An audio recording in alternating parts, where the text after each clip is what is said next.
নমস্কার, আমি মিঠু। শুরু করছি নজরে রাজ্য। দক্ষিণবঙ্গের ৬ জেলায় জারি কমলা সতর্কতার সঙ্গে বইবে ঝোড়ো হাওয়া, থাকছে বজ্রপাতের আশঙ্কাও। মঙ্গল ও বুধবারে ভারী বৃষ্টির পূর্বাভাস রয়েছে। রবিবার কলকাতায় বজ্রবিদ্যুৎ সহ হালকা মাঝারি বৃষ্টির সম্ভাবনাও রয়েছে। অন্যদিকে উত্তরবঙ্গ জুড়ে সোমবার পর্যন্ত জারি লাল সতর্কতা। ভারী বৃষ্টির হলুদ সতর্কতা জারি থাকবে শুক্রবার পর্যন্ত। প্রবল বৃষ্টিতে পার্বত্য এলাকায় ধসও নামতে পারে, নিচু এলাকাগুলি প্লাবিত হতে পারে, পাহাড়ি নদীগুলির জলস্তর বিপদসীমার উপরে বইতে পারে বলেও সতর্কতা জারি করেছে আবহাওয়া দপ্তর।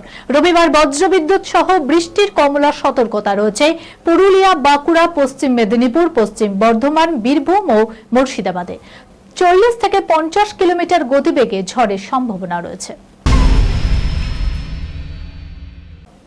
বিজেপি সরকার ক্ষমতায় আসার পরেই অবৈধ দোকান বাড়িতে চলছে বুলডোজার অ্যাকশন।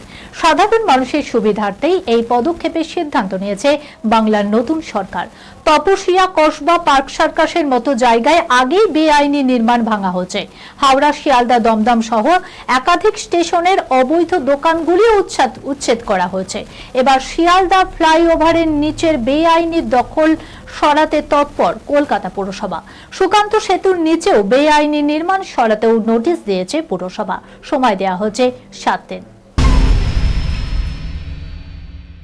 দাদাগিরি আর সৌরভ গঙ্গোপাধ্যায় পরস্পরের সমর্থক। এ যাবৎকাল আপামর দর্শক কুলের কাছে এটাই সমীকরণ। তবে নতুন রূপে নতুন সাজে এবার টেলিভিশনের পর্দায় দাদাগিরি করতে আসছেন একাধারে অভিনেতা ও সাংসদদেব। দাদাগিরি না করেও দাদাগিরি করা যায়, এটাই নতুন শোয়ের পাঁচ লাইন, যা ইতিমধ্যেই দর্শকের দৃষ্টি আকর্ষণ করেছে। সম্প্রতি মুক্তি পেয়েছে শোয়ের প্রোমো, তবে কবে থেকে সম্প্রচার শুরু সে বিষয়ে এখনো কিছু ঘোষণা করা হয়নি।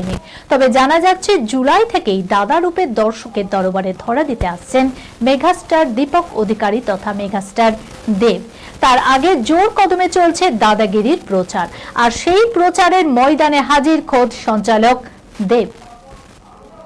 এই খবরের সঙ্গে শেষ করলাম আজকে নজরে রাজ্য। আপনারা দেখছেন টিভি 24 বাংলা, সংবাদ বিনোদন সারাদিন সারাক্ষণ।